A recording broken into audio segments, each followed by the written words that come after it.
Hey guys, welcome to episode number 482. Today's Monday, so it's update Monday. It's cold, it's rainy outside, but I thought I would give an update on this off-grid aquaponics system because technically it's now complete. However, we have run into a few challenges, a few more challenges, which I want to briefly talk about. Now, I have selected two greens to go inside these aquaponics barrels, and I've chosen basil and lettuce, two leafy greens that are very, very easy to raise. I'm going to do one in one and one in the other, and I think what I'm actually going to do is just pop the tops off these. Heck, let's do it right now. Pop the tops off these and sprinkle the seeds in, and I think that should be fine. Let's see there. Seeds are pretty small. You're probably not even going to be able to see this on the camera. I'm just going to sprinkle the seeds all around, and we'll see what happens. I'm sure there's a better way to do this. I believe you can use rock wool and start the seeds in the rock wool, but might as well just scatter these and see how they do. If none grow, then I'll try it a different way. If too many grow, I'll just sort of selectively prune them back until I've got a good amount in the barrel. So there we go. Seeds are in. Fish are also in, which is very exciting. However, it's not going to be very exciting for you because you can't really see them. This water is just way too green. What happened was I had these barrels going for about a week or two to get everything dialed in, and in the process, without media up here, the water was exposed to the light, and we had a little bit of an algae bloom. But I'm hoping once these seeds take off, maybe they'll start to outcompete that algae, and now that there's media on top, hopefully that helps as well. You will notice that it's very quiet out here, and the pump is not on.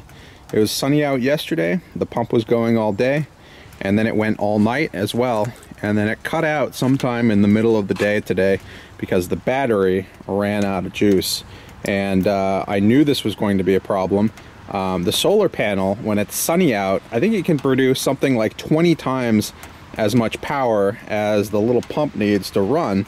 However, if we go for a period of 24 hours with no sunlight or very little sunlight, the pump does eventually stop. And that's sort of the situation we're in right now, which poses a couple challenges. If there is water that's sitting in this grow bed for a prolonged period of time without the ability to drain, it's going to start to rot all of the roots of the plants that I'm growing. Now, I don't think leafy greens have quite as a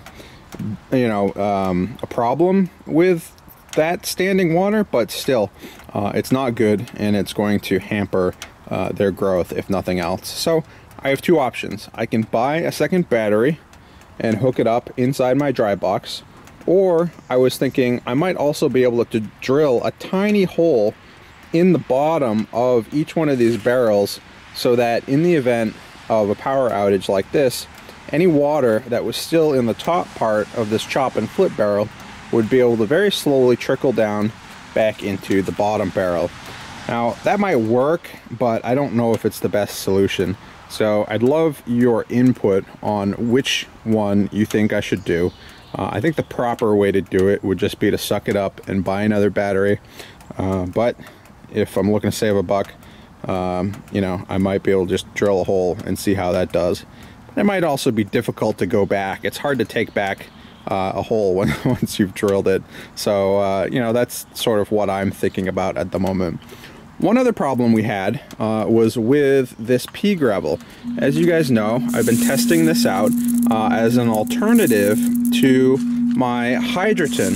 Now, this stuff is a lot more expensive and it's a lot lighter this stuff is a lot heavier and a lot less expensive. And one of the issues that I just ran into this week, and it's the reason you see all of these new zip ties tied around the edge, is that the increased weight of the pea gravel was causing the top part of this barrel to fall inside the bottom part of the barrel. And if you look, there's a lip right here, and this lip is on the top part of the barrel, and it sits exactly inside and on top of the bottom part of the barrel.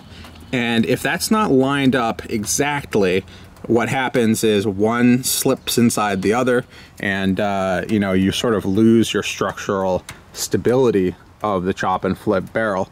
Now, as you can see down here, we've got a little deformation in the sides here of this cutout that I've made, and that's caused by the increased weight of that pea gravel.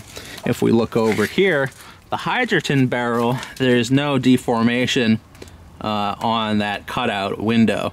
So you know, that's probably part of it. The other part of it was, as this was filling with water and then draining, filling with water and draining, this lip was probably slipping a little at a time, to the point where it was starting to slip inside, and the only thing holding it in place were the zip ties. And I was afraid that over time those zip ties would start to pop, and then this whole really heavy top part of the barrel would just come crashing down inside the bottom part of the barrel. So what I did was I had to take all of my pea gravel out, which was a lot of fun, and then I cut all of the zip ties that were starting to fail.